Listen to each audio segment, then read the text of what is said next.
Assalamualaikum warahmatullahi wabarakatuh. Halo, jumpa lagi.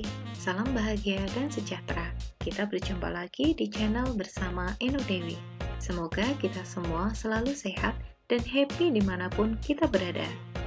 Di video kali ini, saya, Retno Dewi P., Sarjana Pendidikan, akan memaparkan sosialisasi mengapa kurikulum perlu berubah, sebagai aksi nyata menyebarkan pemahaman mengapa kurikulum perlu berubah.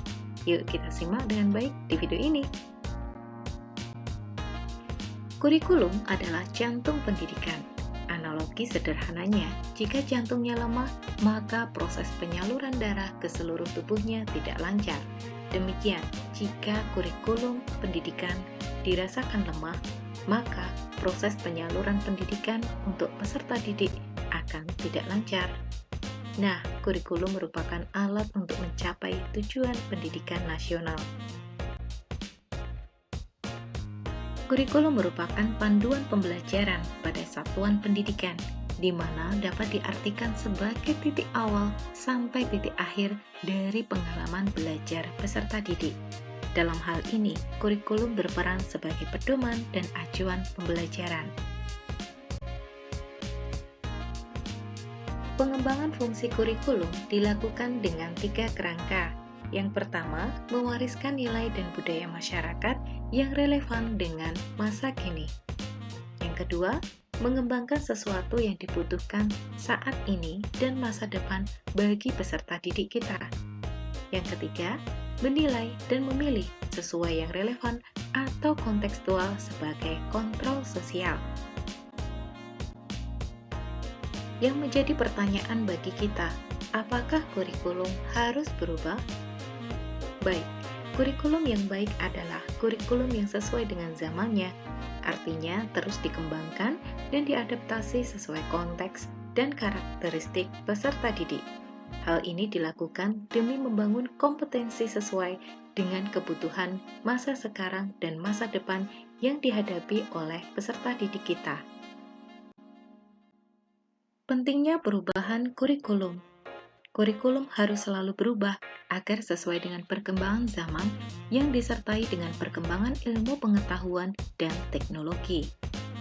Tugas kita sebagai seorang pendidik adalah menyiapkan peserta didik agar dapat menyesuaikan diri terhadap perkembangan zaman. Sehingga diharapkan peserta didik kelak dapat hidup sesuai kodrat dan zamannya. Ada 3 alasan dibalik perubahan kurikulum. Yang pertama, untuk menyesuaikan kebutuhan peserta didik. Yang kedua, perkembangan zaman dan teknologi. Serta yang ketiga, menyiapkan generasi emas di masa mendatang. Hal ini seperti yang diungkapkan oleh Ki Hajar Dewantoro. Pendidikan adalah menuntun segala kekuatan kodrat yang ada pada anak-anak, agar mereka dapat mencapai keselamatan dan kebahagiaan yang setinggi-tingginya baik sebagai manusia maupun sebagai anggota masyarakat. Dalam perubahan kurikulum, diperlukan andil dari guru, orang tua, dan masyarakat sebagai 3 pilar pendidikan. 3 pilar pendidikan tersebut berkolaborasi dan diperlukan untuk mewujudkan kurikulum yang berpihak terhadap kebutuhan, pendapat, pengalaman, dan hasil belajar, serta kepentingan peserta didik. Kurikulum dirancang oleh pemerintah pusat, sehingga tingkat satuan pendidikan perlu mengadaptasi dan menyesuaikannya. Hasil dari adaptasi tersebut diterjemahkan sebagai kurikulum operasional satuan pendidikan, atau yang disingkat dengan KOSP. Di dalam proses penerjemahan kurikulum nasional ke tingkat satuan pendidikan, tentunya dipengaruhi oleh faktor geografis, budaya, dan sosiologi setempat, serta sesuai dengan kebutuhan peserta didik. Latar belakang dan kemampuan peserta didik merupakan tolok ukur dari adaptasi KOSP, sehingga KOSP sekolah satu dengan sekolah lainnya bisa berbeda. Dokumen KOSP tersebut bersifat dinamis, mengikuti perubahan dan kebutuhan. Artinya, dokumen ini dapat diperbaharui secara berkesinambungan. Adaptasi kurikulum dilakukan dengan 5 prinsip pengembangan KOSP. Yang pertama, berpusat pada peserta didik. Artinya, pembelajaran harus memenuhi potensi, kebutuhan perkembangan, dan tahapan belajar, serta kepentingan peserta didik. Profil pelajar Pancasila selalu menjadi rujukan pada semua tahapan dalam penyusunan kurikulum operasional sekolah. Kedua, kontekstual. Artinya menunjukkan kekhasan dan sesuai dengan karakteristik satuan pendidikan, konteks sosial budaya dan lingkungan, serta dunia kerja dan industri. Prinsip yang ketiga adalah esensial. Semua unsur informasi penting atau utama yang dibutuhkan oleh para pemegang kepentingan tentang kurikulum yang digunakan di satuan pendidikan dapat diperoleh di dokumen tersebut. Prinsip yang keempat adalah akuntabel atau dapat dipertanggungjawabkan. Dan prinsip yang kelima, melibatkan berbagai pemangku kepentingan seperti orang tua, pengawas, tokoh masyarakat, dan lain-lain.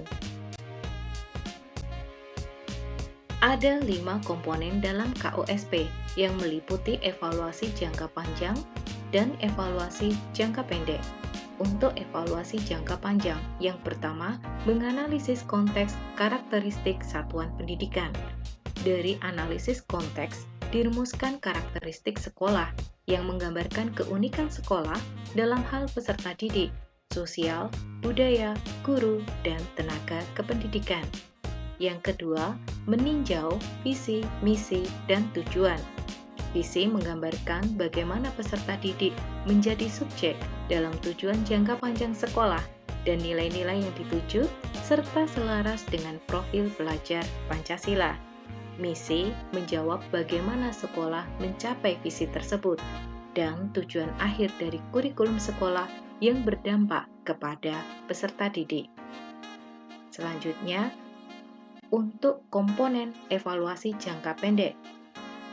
Komponen yang ketiga, meninjau pengorganisasian pembelajaran, yakni cara sekolah mengatur muatan kurikulum dalam satu rentang waktu dan beban belajar, serta cara sekolah mengelola pembelajarannya untuk mendukung pencapaian pembelajaran dan profil pelajar Pancasila. Selanjutnya, komponen yang keempat, menyusun rencana pembelajaran. Rencana pembelajaran untuk ruang lingkup sekolah menggambarkan rencana pembelajaran selama setahun ajaran. Dan komponen yang kelima, merancang pendampingan, evaluasi, dan pengembangan profesional yang dilakukan untuk peningkatan kualitas pembelajaran secara berkelanjutan di satuan pendidikan tersebut.